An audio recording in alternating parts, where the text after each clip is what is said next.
नमस्कार, good morning जी। बहुत बहुत स्वागत है आप सबका। मैं मनोज श्रीवास्तव और शुरुआत करने जा रहे हैं बड़ी खबर के साथ। कोटकपुरा गोलीकांड में फरीदकोट अदालत ने केस की फाइल को बंद कर दिया है, जिसमें पूर्व डीजीपी सुमेश सैनी, आईजी उमरानगर समेत 7 आरोपियों को बड़ी राहत मिल गई है। हाईकोर्ट की तरफ से एसआईटी की जांच रिपोर्ट रद्द किए जाने के चलते ही ये बड़ा फैसला लिया गया।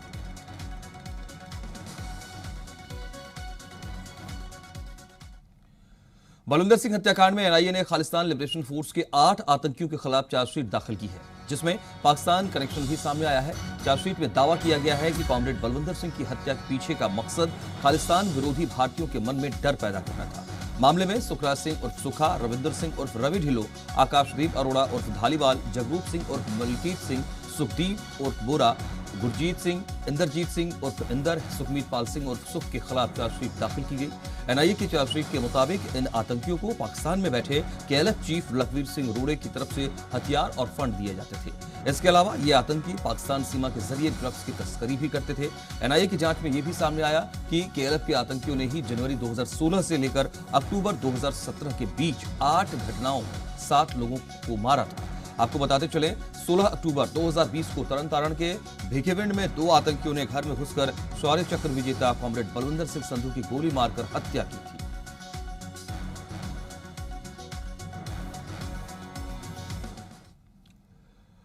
और पंजाब के सीएम कैप्टन अमरिंदर सिंह ने जी पंजाब हरियाणा हिमाचल पर नवजोत सिंह सिद्धू को लेकर बड़ा बयान दिया। खास इंटरव्यू में सीएम कैप्टन ने सिद्धू पर जमकर तंज कसा और उन्हें पटियाला से चुनाव लड़ने की चुनौती दी। सीएम कैप्टन अमरिंदर सिंह ने कहा कि सिद्धू का पता नहीं है कि वो किस पार्टी में है।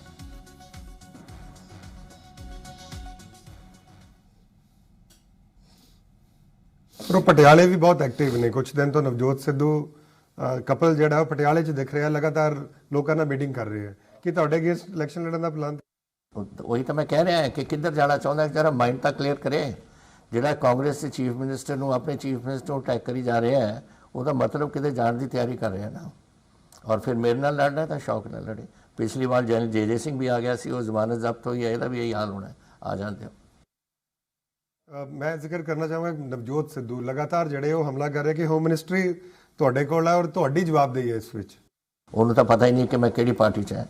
If is in the Congress party ਹੈ ਤਾਂ ਟੋਟਲ ਇਨਡਿਸਪਲਿਨ ਦਾ ਕੰਮ ਹੈ। ਇਹਦਾ ਮਤਲਬ ਕੀ ਹੈ ਉਹ ਇਹੋ ਜਿਹਾ ਬੋਲਣਾ।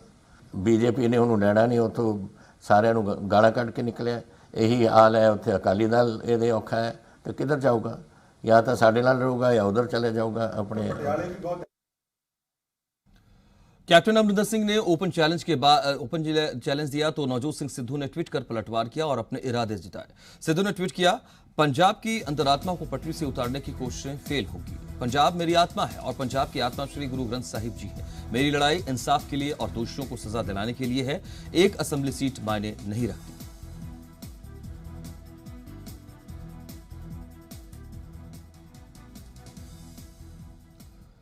बठिंडा में जी पंजाब हरियाणा हिमाचल की खबर का बड़ा असर हुआ। कोविड नियमों का उल्लंघन कर पार्टी करने पर कांग्रेस की नवनिर्वाचित मेयर रमन गोयल के पति संदीप गोयल समेत 12 लोगों के खिलाफ मामला दर्ज किया गया है। साथ ही सभी को गिरफ्तार कर लिया गया है।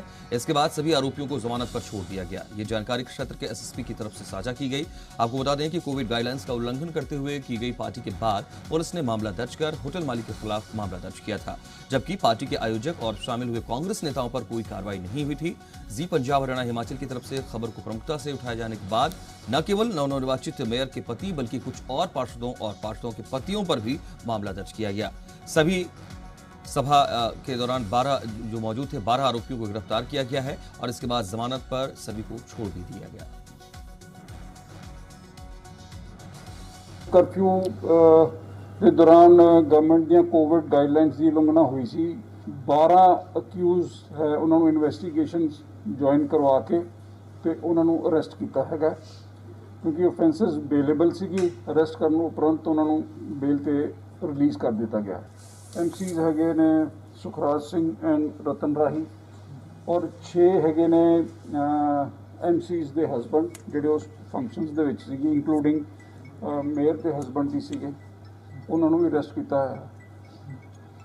तो 4 जोड़े उदा इनवाइटीज सीगे वो किए है। बाकी इन्वेस्टिगेशन जारी है। आज से 18+ लोगों के वैक्सीनेशन का रजिस्ट्रेशन शुरू होगा और 18 से 45 के लोग आज से रजिस्ट्रेशन करा भी सकते हैं। कोविन या आरोग्य सेतु ऐप पर हो सकता है रजिस्ट्रेशन। राज्य सरकारें और निजी अस्पताल भी अब वैक्सीन लगाएंगी और आज से रजिस्ट्रेशन होगा तो 1 मई से इसकी वैक्सीनेशन लगाने की प्रक्रिया भी शुरू हो जाएगी।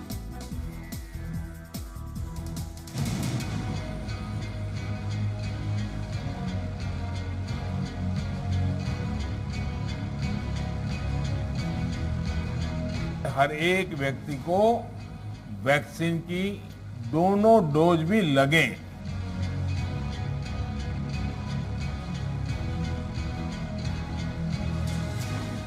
पैंतालीस से ज्यादा उम्र वालों के बाद देश में आज से 18 से ऊपर के लोगों के वैक्सीनेशन के लिए रजिस्ट्रेशन की बारी है। यानी अब भारत ही नहीं, दुनिया का सबसे बड़ा वैक्सीनेशन अभियान शुरू होने जा रहा है। भारत में वैक्सीनेशन का ये तीसरा चरण होगा। वैक्सीन की अहमियत का अंदाजा आप इसी बात से लगा सकते हैं कि आज दुनिया के कई देश कोरोना के खिलाफ जंग में जीत के करीब पहुंच गए हैं। खुद प्रधानमंत्री मोदी देश को वैक्सीनेशन के लिए उत्साहित कर रहे हैं। पीएम मोदी ने पहल की और वैक्सीन लगवाई, यानी कि पीएम मोदी ने देश को वैक्सीनेशन के लिए प्रेरित करने का काम किया। सबसे तेजी से भारत में पहले 10 करोड़, फिर 11 करोड़ और अब 12 करोड़ वैक्सीन डोज दिए गए हैं। 1 मई के बाद से 18 वर्ष के ऊपर के किसी भी व्यक्ति को वैक्सीनेट किया जा सकेगा। भारत को युवाओं का देश कहा जाता है और आज उम्मीद देश के युवाओं से है। यदि भारत के हर युवा ने वैक्सीन लगवा ली तो देश के लिए कोरोना के खिलाफ जंग आसान हो जाएगी। केंद्र सरकार की ओर से स्पष्ट कर दिया गया है कि बिना रजिस्ट्रेशन कराए कोरोना की वैक्सीन नहीं लगाई जाएगी। MyGov के ट्विटर अकाउंट में बताया गया है कि 18 से ज्यादा उम्र के लोगों को बिना अपॉइंटमेंट के टीकाकरण की इजाजत नहीं होगी। रजिस्ट्रेशन के लिए आपको cowin.gov.in पेज पर जाना होगा। इसके अलावा आप आरोग्य सेतु ऐप से भी वैक्सीनेशन के लिए रजिस्ट्रेशन करा सकते हैं। देश के युवाओं के लिए वैक्सीनेशन क्यों जरूरी है, इसे हम आंकड़ों से समझते हैं। भारत में 45 साल से ज्यादा उम्र के 34 करोड़ लोग हैं, जिन्हें केंद्र सरकार की ओर से मुफ्त में वैक्सीन लगाई जा रही है। वहीं देश में 18 साल से 44 साल की उम्र के लोगों की संख्या 81 करोड़ से ज्यादा है, जिन्हें 1 मई से वैक्सीन लगेगी और उनके वैक्सीनेशन की जिम्मेदारी राज्य सरकारों की होगी। 18 से 44 साल के आयु वर्ग के लोगों को वैक्सीनेशन की प्रक्रिया आज से शुरू होने जा रही है। कोरोना वायरस भारत में हर मिनट 2 लोगों की जान ले रहा है। महामारी का ये जानलेवा आंकड़ा हर परिवार को डराता है। ये सच है कि हम और आप संक्रमण के सबसे खतरनाक समय का सामना कर रहे हैं। सच ये भी है कि हर इंसान की जिंदगी खतरे में है, लेकिन इतने सारे डरावने सच के बीच हौसला बढ़ाने वाला एक सच ये भी है कि 1 मई से महामारी के खिलाफ लड़ाई में भारत के युवाओं को भी ब्रह्मास्त्र मिलने जा रहा है। 18 साल से ज्यादा उम्र के लोगों को 1 मई से वैक्सीन दी जाएगी, जिसके लिए रजिस्ट्रेशन आज से शुरू हो रहा है। वरुण भसीन के साथ ब्यूरो रिपोर्ट, जी मीडिया, दिल्ली। पंजाब की बात करें तो यहां भी कोरोना के मामले लगातार बढ़ रहे हैं और पंजाब में कोरोना से 24 घंटे में पहली बार 100 मरीजों की जान चली गई और सबसे ज्यादा 17 मौतें अमृतसर में हुई हैं। पंजाब में कोरोना के 24 घंटे में 5,932 मामले आए। लुधियाना में 24 घंटे में सबसे ज्यादा 1,136 मामले आए हैं और पंजाब में सक्रिय मरीजों की संख्या अब 51,936 है। पंजाब में अब तक कोरोना से 8,630 मरीजों ने दम तोड़ दिया है।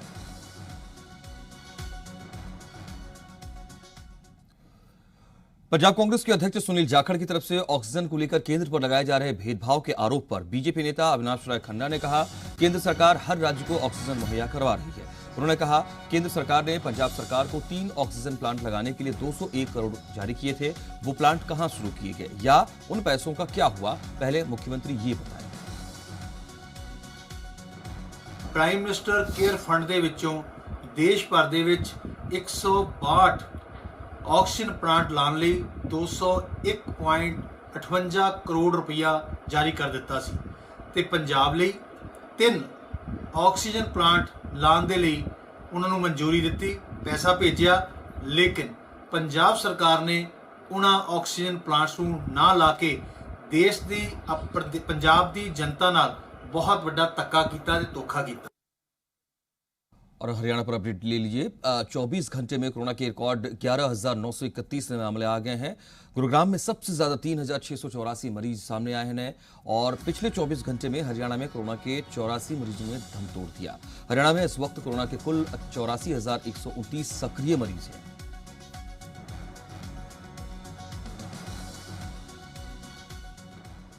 पंजाब के स्वास्थ्य मंत्री बलबीर सिंह सिद्धू ने लोगों से अपील की है कि कोविड-19 के हल्के लक्षणों को जानलेवा बीमारी में बदलने से पहले स्वास्थ्य संस्थाओं से संपर्क करें। उन्होंने कहा कि रिकॉर्ड के मुताबिक स्वास्थ्य विशेषज्ञों की तरफ से सुझाए दिशा निर्देशों और इलाज का पालन करते हुए राज्य में होम क्वारंटीन में कोरोना के 1,85,000 से ज्यादा मरीज ठीक हुए हैं। उन्होंने कहा शहरी आबादी में 73% पॉजिटिव केस और 42% कोविड मौत दर्ज की गई है। इससे साफ है कि गांवों में शहरों की अपेक्षा कोरोना के मामले कम होने के बावजूद भी मौतें ज्यादा हो रही हैं। उन्होंने इसे गंभीर चिंता का विषय बताते हुए कम लक्षण में ही टेस्ट कराने की अपील की, जिससे मरीज को बेहतर इलाज मिल सके।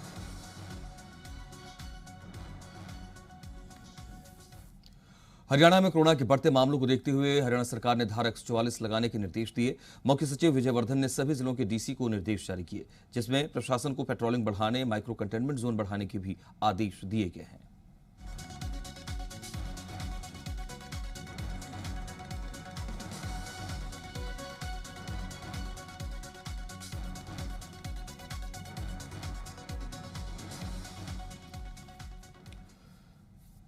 यूपी के गाजियाबाद में वेंटिलेटर पर हुई कोरोना के एक मरीज की मौत के बाद लगातार सवाल उठे और इसके लिए जेल प्रशासन पर लापरवाही का आरोप लगा। आरोप है कि पंजाब की धूरी से ऑक्सीजन का सिलेंडर 300 किलोमीटर दूर गाजियाबाद ले जाया जा रहा था, लेकिन कार चालक को जींद पुलिस ने आगे नहीं जाने दिया और रात को 11 बजे रोककर सुबह 9 बजे छोड़ा। इस वजह से गाजियाबाद में वेंटिलेटर पर जिंदगी की जंग लड़ रहा कोरोना का मरीज हार गया और उसने दम तोड़ दिया। उधर पुलिस का कहना है कि मामले की जांच के आदेश दिए गए हैं। रोहतक के एक निजी अस्पताल के बाहर मरीज के परिजनों ने सड़क पर ऑक्सीजन की सिलेंडर रखकर जाम लगा दिया। परिजनों का आरोप है कि ऑक्सीजन खत्म होने की बात कहकर अस्पताल उनके मरीजों को डिस्चार्ज कर रहा है, जिसके बाद डीएसपी सज्जन कुमार ने मौके पर पहुंचकर लोगों को समझाया और तब जाम खोला गया।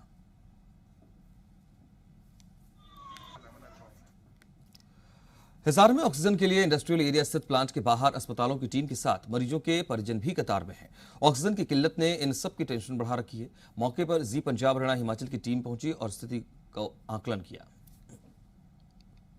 कोरोना का संक्रमण जिस तरह से लगातार बढ़ रहा है, उससे न सिर्फ मरीजों को बल्कि उनके परिजनों को भी खासी परेशानियों का सामना करना पड़ रहा है। बात कर लीजिए अगर हिसार की, तो हिसार में भी अब धीरे धीरे ऑक्सीजन की किल्लत बनने लगी है। बहरहाल मैं हिसार में ऑक्सीजन के प्लांट के ठीक बिल्कुल सामने मौजूद हूँ। यहाँ पर परिजन पहुंचे हैं, खुद ही ऑक्सीजन की व्यवस्था करने के लिए यहाँ पर पहुंचे हैं और ऑक्सीजन लेकर जाने की तैयारी में है। गाड़ी में ही इन्होंने गैस सिलेंडर रखा है। इनसे बातचीत कर लेते हैं। भाई साहब, क्या है आपके पेशेंट की स्थिति और कितनी देर होगी आपको यहाँ पर पहुंचे? क्या कह रहे हैं अंदर वाले? हमको यहाँ पे पहुंचे 3-4 घंटे हो गए। ये सिलेंडर दे ही नहीं रहे। कभी कहते हैं इनसे बात करो, कभी कहते हैं उनसे बात करो, इसलिए दे ही नहीं रहे। काफी टाइम हो गया। अब काफी जने इकट्ठे हुए तब जाके दिया इन्होंने। अच्छा, हॉस्पिटल की अगर स्थिति की बात कर ली जाए तो आप खुद ही यहाँ पर सिलेंडर लेने पहुंचे हैं, और भी मरीज यहाँ पर पहुंचे? अंदर बहुत है जी, कुछ तो चले गए है जी वापसी। अंदर बहुत भीड़ भड़ाका हुआ है, तो जल्दी के चक्कर में चले भी गए और समस्या बहुत ज्यादा है जी। अंदर क्या स्थिति है? आप अंदर गए थे? अंदर काफी मरीज आए, मरीजों के आए हुए हैं, वो कुछ किसी को सिलेंडर नहीं दे रहे और कुछ तो बिना सिलेंडर के जा रहे हैं। अच्छा, एडीसी से पूछना पड़ रहा है जी। कह रहे हैं एडीसी से पूछो, तहसीलदार से पूछो। वहाँ 65 मरीज जा रहे हैं जी। यहाँ एडीसी ढूंढना पड़ता है जी, 1-1 घंटा कहाँ बैठे। अच्छा, बहुत बड़ी समस्या है जी। कुछ जो ऑक्सीजन लेने के लिए यहाँ पर लोग पहुंचे हैं और कुछ हॉस्पिटल के जो एक तरह से करता धरता है वो यहाँ पर पहुंचे हैं। उनसे तमाम पहलुओं पर बातचीत कर लेते हैं। आप बताइए जी, क्या स्थिति है अंदर? ऑक्सीजन के बारे में क्या कह रहे हैं? कल तक सुचारू रूप से ऑक्सीजन दी जा रही थी। हमारे हॉस्पिटल को 90 सिलेंडर डेली दिए जा रहे थे।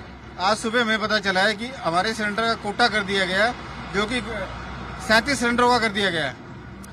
हमारे को ये कहा गया कि आप मरीजों की छुट्टी कर दो, हैं? हमें ये बताया जाए कि हम मरीजों को कहाँ भेजें, और कोई भी घटना के लिए क्या प्रशासन ने हमारे से पहले डिमांड ली है?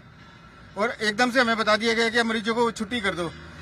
आप प्रशासन से पूछिए कि कृपया इस फैसले को रिव्यू करें और तुरंत प्रभाव से अस्पतालों से अपनी डिमांड मांगे और उसी हिसाब से उनकी राशनिंग करें। स्थिति क्या है जी हॉस्पिटल में, क्या स्थिति है, कहते क्या है ये जब आप ऑक्सीजन लेने पहुंचे, क्या कहा आपको, कितनी देर होगी यहाँ पर वेट करते? मुझे 6 घंटे हो गए जी, और हमारे को जो है बोल दिया कि आपका कोटा पूरा हो गया है, और जबकि हमारे पेशेंट ज्यादा हैं, हमारी रिक्वायरमेंट ज्यादा है। अगर कोई कल को कोई बात हो जाती है तो प्रशासन जिम्मेवार होगा क्या? कैमरा पर्सन राजेंद्र कुमार के साथ रोहित कुमार, जी मीडिया हिसार। हिसार में ऑक्सीजन प्लांट के बाहर ऑक्सीजन लेने के लिए निजी अस्पताल की टीमों के अलावा मरीजों के परिजन खड़े हैं, लेकिन सुबह से लेकर दोपहर तक उन्हें ऑक्सीजन नहीं मिल पाई। अस्पताल की टीमों का कहना है कि उनके निजी अस्पतालों का ऑक्सीजन सिलेंडर का कोटा भी अचानक कम कर दिया गया है। आरोप है कि जब इस बारे में प्लांट में मौजूद हिसार के एडीसी और प्रशासनिक अधिकारियों से अस्पताल की टीम ने सिलेंडर कोटा कम करने पर बात करनी चाहिए तो अधिकारी ने दो टूक कहा, मरीजों की छुट्टी करना शुरू कर दो। जी पंजाब हरियाणा हिमाचल की टीम ने हिसार के इंडस्ट्रियल एरिया में बने ऑक्सीजन प्लांट के अंदर जाने की भी कोशिश की तो अधिकारी ने बात करने से मना किया और गार्ड ने टीम को प्लांट के अंदर जाने से रोक दिया।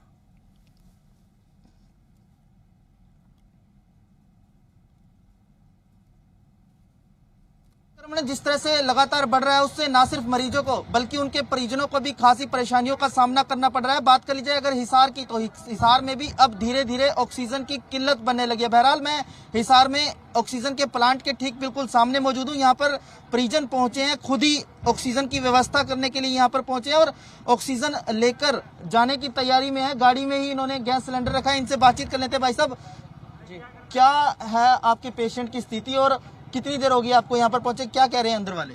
हमको यहाँ पे पहुंचे 3-4 घंटे हो गए। ये सिलेंडर दे ही नहीं रहे, कभी कहते हैं इनसे बात करो, कभी कहते हैं उनसे बात करो। अच्छा, हॉस्पिटल की अगर स्थिति की बात कर ली जाए तो आप खुद ही यहाँ पर सिलेंडर लेने पहुंचे हैं, और भी मरीज यहाँ पर पहुंचे? अंदर बहुत है जी, कुछ तो चले गए हैं जी वापसी। अंदर बहुत भीड़ भड़ाका हुआ है, तो जल्दी के चक्कर में चले भी गए और समस्या बहुत ज्यादा है जी। अच्छा, अंदर क्या स्थिति है? आप अंदर गए थे? अंदर काफी मरीज आए, मरीजों के आए हुए हैं, वो कुछ किसी को सिलेंडर नहीं दे रहे और कुछ तो बिना सिलेंडर के जा रहे हैं। पहले कॉल की यहाँ पे भी सिलेंडर मिल जाएगा क्या, बोले आ जाओ हाथ मिल जाएगा, लेकिन आने के बाद 4 घंटा लग गई जी हमें। आने के बाद 4 घंटे? हाँ जी। तो 4 घंटे की वेटिंग इनकी तरफ से बताई गई है। फिलहाल तस्वीरों की अगर बात कर ली जाए तो और तस्वीरें भी आपको दिखा देते हैं। यहाँ पर लगातार जो है वाहनों की कतार लंबी होती चली जा रही है क्योंकि वेटिंग लिस्ट जो है वो एक तरह से अब लंबी होती नजर आ रही है। फिलहाल स्थिति देख सकते हैं, ये हिसार में गुप्ता ऑक्सीजन प्राइवेट लिमिटेड जो कि हिसार के सेक्टर 27-28 का प्लांट है उसके ठीक सामने की ये तस्वीरें हैं और किस तरह से यहाँ पर पुलिस को मुख्य गेट पर तैनात किया गया है, पीसीआर लगाई गई है और पुलिसकर्मी भी यहाँ पर मुस्तैदी के साथ तैनात है। साथ ही साथ अगर अंदर मौजूद अधिकारियों की बात कर लीजिए, बताया जा रहा है कि अंदर जो है जो अधिकारी यहाँ पर नियुक्त प्रशासन की तरफ से किए गए हैं वो किसी भी मीडिया कर्मी से बातचीत करने को भी तैयार नहीं है। ऐसे में सहज ही अंदाजा लगा सकते हैं कि अंदर स्थिति क्या होगी, क्योंकि वो ना तो ये बताने को तैयार है कि फिलहाल प्लांट की क्या सिचुएशन है, कितनी यहाँ से मात्रा में ऑक्सीजन उत्पादित हो रहा है और किस तरह से उनका डिस्ट्रीब्यूशन चल रहा है, उस बारे में कोई भी बोलने को तैयार नहीं है। हालांकि हमने कुछ देर पहले बातचीत करने के लिए अंदर प्रवेश करने की कोशिश की थी, लेकिन सिक्योरिटी गार्ड ने अंदर जाने से मना कर दिया था। फिलहाल स्थिति देख सकते हैं, प्लांट के आसपास लोग लगातार गाड़ियाँ, प्राइवेट गाड़ियाँ लेकर पहुँच रहे हैं और ऑक्सीजन की व्यवस्था बन पाए इसके लिए कश्मकश की स्थिति जो है वो हिसार में बनती नजर आ रही है। तो कुल मिलाकर ऑक्सीजन को लेकर मारामारी जो है वो अब धीरे धीरे हिसार में भी बनने लगी है। आपको बता दें कि कल ही हिसार में 5 मरीजों की ऑक्सीजन की कमी के चलते मौत भी हो गई थी। ऐसे में अब देखना होगा कि स्वास्थ्य विभाग किस तरह से एक्शन प्लान बनाता है और नोडल ऑफिसर क्या करते हैं, किस तरह से ऑक्सीजन की किल्लत संबंधित दिक्कत को दूर करने के प्रयास किए जाते हैं। कैमरा पर्सन राजेंद्र कुमार के साथ रोहित कुमार, जी मीडिया हिसार। हरियाणा के स्वास्थ्य और गृह मंत्री अनिल विज ने स्टेट लेवल मॉनिटरिंग कमेटी और जिला उपायुक्तों के साथ वीडियो कॉन्फ्रेंसिंग से बैठक की और सभी डीसी से उनके जिलों के सभी निजी और सरकारी अस्पतालों में ऑक्सीजन बेड्स, ऑक्सीजन भंडारण की क्षमता और वेंटिलेटर समेत तमाम जरूरतों का खाका गुरुवार सुबह 10 बजे तक मुहैया कराने के निर्देश दिए। साथ ही कोरोना की स्थिति की गंभीरता को देखते हुए धारा 144 का सख्ती से पालन कराने के आदेश दिए। इसके अलावा डायल 112 की 20 गाड़ियां भी हर जिले में भेजी जा रही है।